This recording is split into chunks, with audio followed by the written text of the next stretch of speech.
السلام عليكم ورحمة الله وبركاته. ازيكم حبايبنا؟ عاملين ايه؟ يا رب تكونوا كويسين وبخير. اللهم صل وسلم وبارك عليك يا حبيبي يا رسول الله. سبحان الله والحمد لله ولا اله الا الله والله اكبر ولا حول ولا قوة الا بالله. ما تنسوش تشتركوا في القناة وتفعلوا الجرس عشان يوصلكم كل جديد وتعملوا لي لايك وتسيبوا لي كومنت. النهارده هنقدم لكم طريقة البانيه الاقتصادي. معايا نص كيلو من البانيه، معايا 4 رغيفة فينو او عيش شامي اللي انت حباه معاكي ده او ده. معايا بقى لبن بودرة معلقة كبيرة، معايا مرقة دجاج فورية، معايا حبة شطة دي حسب الرغبة، معايا فلفل اسود، ومعايا بيكنج باودر معلقة بردك كبيرة، معايا حبة سكر، حبة ملح ومية، ومعلقتين دقيق.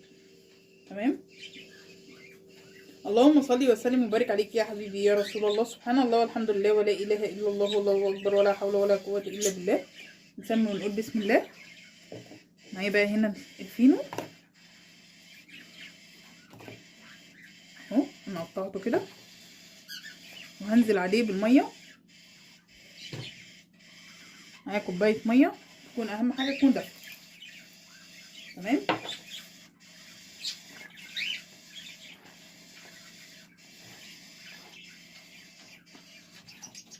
اللي انا بحط كله بخليه كله يشرب من الميه اللي انا حطيتها.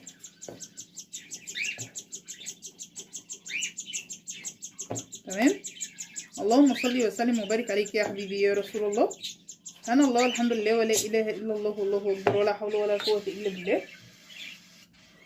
وهنحط كمان حبه لبن، حبه حليب. تمام. حبه صغيرين كده اهو. اللهم صل وسلم وبارك عليك يا حبيبي يا رسول الله. سبحان الله والحمد لله ولا اله الا الله والله اكبر ولا حول ولا قوه الا بالله. انا عايزاه يكون عجينه اهو.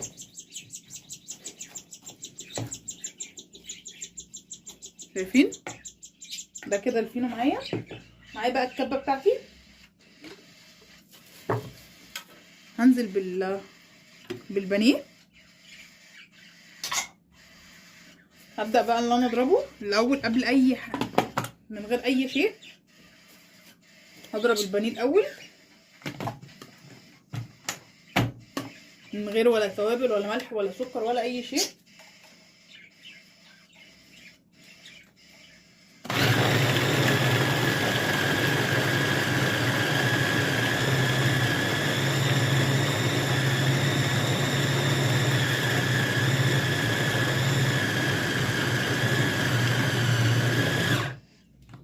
اهو طبعا كده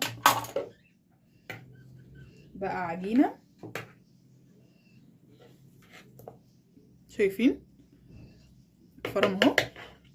هنزل عليه بقى بالتوابل بتاعتي، ملح وفلفل. لسه ما نزلتش بالملح ولا السكر. انا كده حطيت اللبن البودره والفلفل الاسود والشطه واللبن البودره والبيكنج باودر. تمام. وهنزل عليه بنص معلقه من السكر، حبه كده صغيرين، وحبه ملح. انا طبعا عشان حاطه مرقه دجاج هحط حبه ملح صغيرين عشان ما يبقاش حادق. وهنزل عليه بالفينو بتاعي.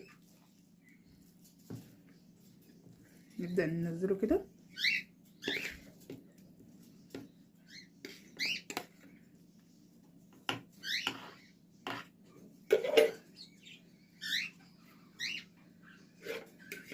عايزه تشيلي الوش بتاع الفينو وتشيليه، مش عايزه براحتك.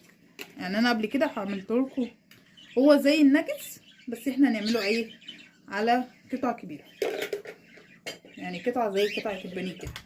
تمام. ممكن تعمليه بمكرونه، ممكن تعمليه بالبقسماط من غير مكرونه ولا فينو. ممكن تحطي حبه دقيق وحبه نشا وبانيه وخلاص معاهم بيضايه.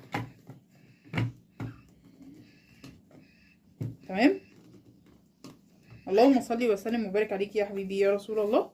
سبحان الله والحمد لله ولا اله الا الله والله اكبر ولا حول ولا قوه الا بالله. اهو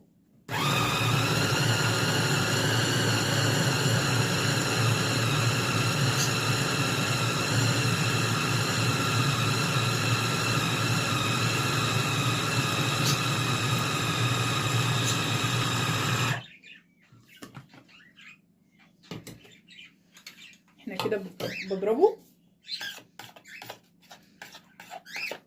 اللهم صل وسلم وبارك عليك يا حبيبي يا رسول الله. ده طبعا احسن من بتاع بره. عايز تعمليه ناجتس اللي هو الصغير اعمليه. انا هعمله اللي هو البانيه اللي هو الاقتصادي، يعني قطعه بانيه واحده ممكن بربع كيلو بانيه تعملي كميه. تمام.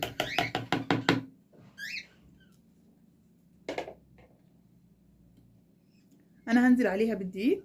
بسم الله.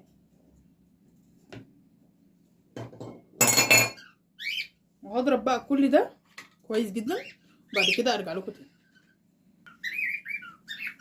ورجعت لكم تاني يا حبايبي. طبعا انا هنا معايا البانيه، خليط البانيه كله. معايا بقى ميه، احط ايدي كده في ميه واخد قطعه على حسب ما انا عايزه. بصوا يعني لازم تكونوا ايديكم فيها ميه كويس عشان هي ايه بتلزق اهي. في ناس هتقولك زيت، هقولك لا، ما ينفعش الزيت عشان الزيت هيعمل فاصل ما بين الكفر. ممكن الكفر بتاعك لا قدر الله ايه يفك. شايفين هي دي القطعه.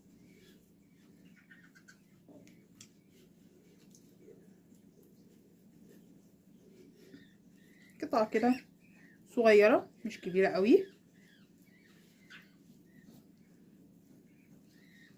اللهم صل وسلم وبارك عليك يا حبيبي يا رسول الله.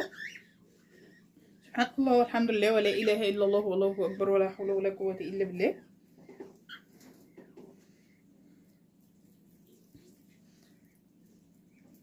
اهو قشر الفينو مش باين فيها. بصوا هي بس هي الحته دي بس هي اللي باينه، لكن الباقي مش باين اهو. مش باين غير حاجات بسيطه. عايزه تشيليه شيليه. تمام. اللي هي القشره الخفيفه اللي هي بتبقى الحمراء اللي هي على رغيف الفينو. عايزه تشيليها شيليها، مش عايزه براحتك. انا كده كده ما شلتهاش. تمام.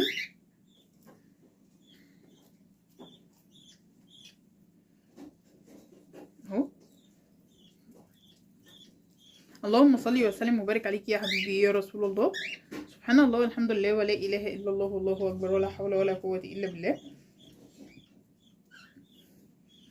هخلص بقى كل الكميه، اكورها بس كده وارجع لكم تاني نشوف هنعمل ايه. ورجعت لكم تاني يا حبايبي. هما طلعوا معايا 19 قطعه. تمام. دول من نص كيلو دي.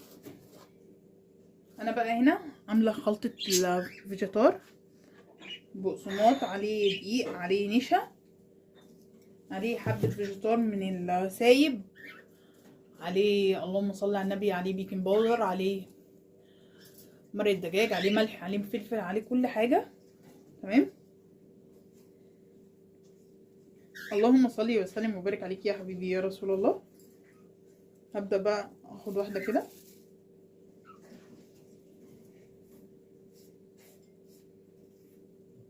واجيب النشابه بتاعتي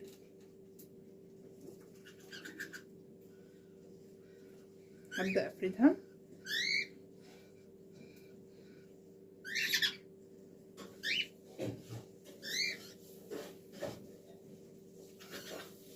اهو شايفين. اللهم صل وسلم وبارك عليك يا حبيبي يا رسول الله. سبحان الله والحمد لله ولا اله الا الله والله اكبر ولا حول ولا قوه الا بالله.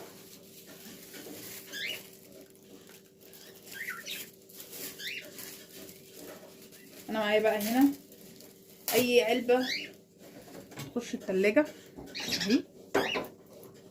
احطها كده واحط جواها كيس بلاستيك واخد قطعه البانيه بتاعتي اهي.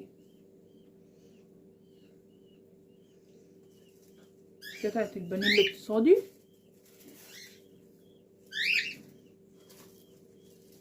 بحطها بقى كده. هعمل واحده كمان.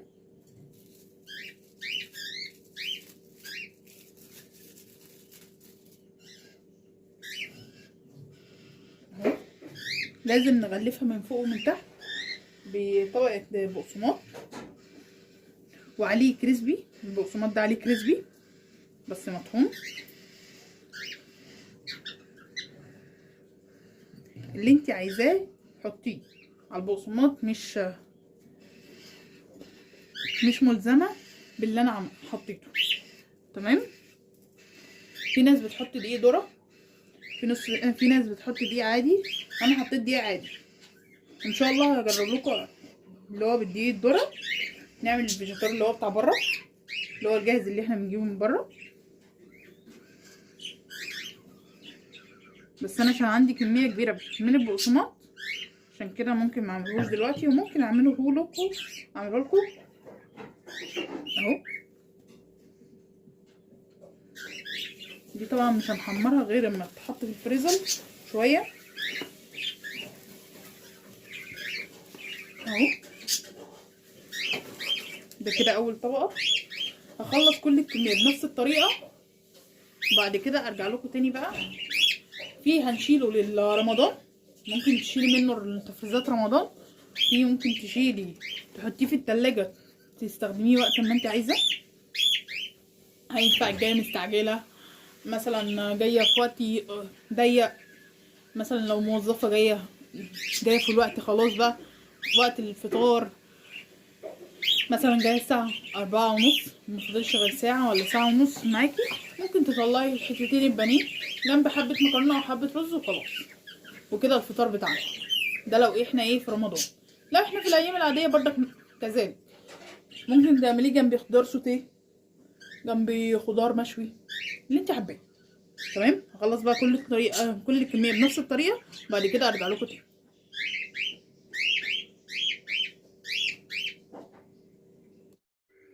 ورجعت لكم تاني يا حبايبي. طبعا انا خلصت كل الكميه،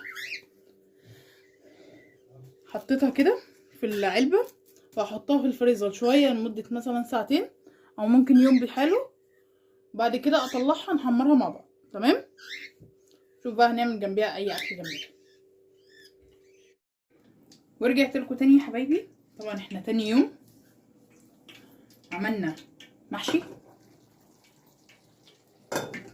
كرنب وفلفل. معانا بقى الزيت عشان نحمر البانيه. طبعا احنا سيبناه في الفريزر.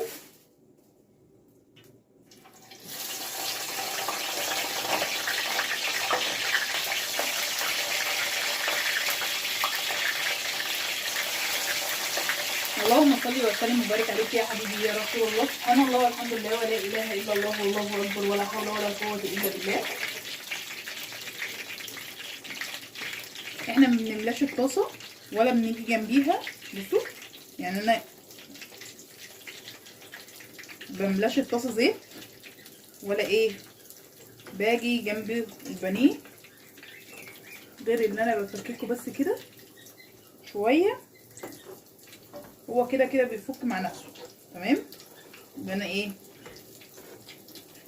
بخليه يخش كله جوه الزيت، يعني انا ما بحطش كميه زيت كتير. تمام.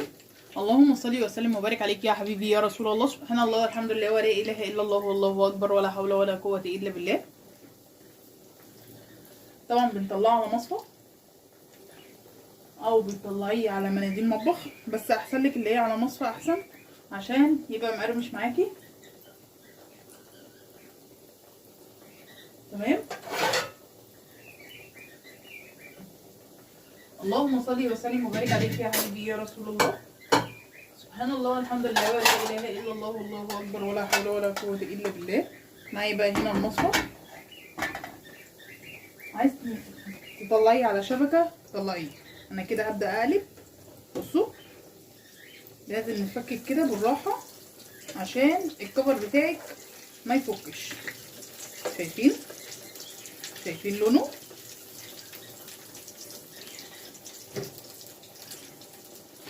ده طبعا عملناه بنص كيلو من البانيه. ده البانيه الكداب او البانيه الاقتصادي. تمام. عملنا نص كيلو دقيقه من البانيه، عليه 4 ترغيفه من الفينو، عليهم نص كوبايه لبن، نص كوبايه ميه. ننقع الفينو في الميه واللبن. بعد كده نطحن نص كيلو البانيه في الكبه، نفرمه. بعد ما نفرمه بنحط له الفينو، وبنحط معاه التوابل بتاعتنا. عايزه تحطي ملح وفلفل بس حطي، عايزه تحطي بهارات تانية حطي اللي انت عايزاه، بس اهم حاجه ان انت تحطي مرقه دجاج فوريه او مكعب مرق. ده هيديكي الطعم، هيديكي طعم حلو جدا. شايفين اللون اهو. طبعا احنا بنحمره على الناحيتين كويس قوي عشان ده كان مجمد، لكن لو كان زي البانيه العادي اللي احنا بنعمله مش هديله سوا كتير على النار. تمام اهو، بصوا شايفين.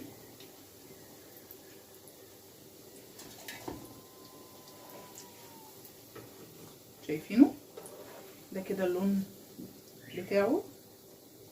عايزه تزودي اللون بتاعه حمريه زياده. تمام، يعني عايزه يبقى محمر زياده عن اللزوم، حمريه تديه على النار شويه.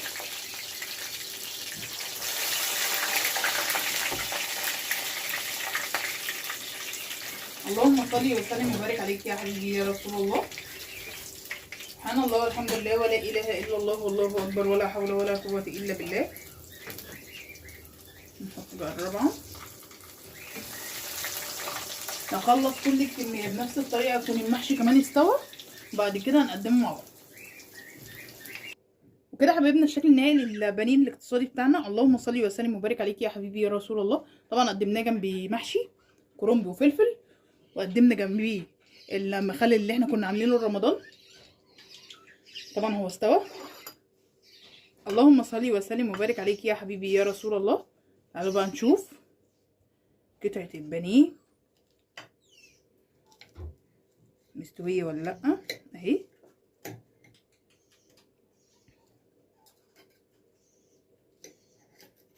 مستوية، مش نية، مقرمشة.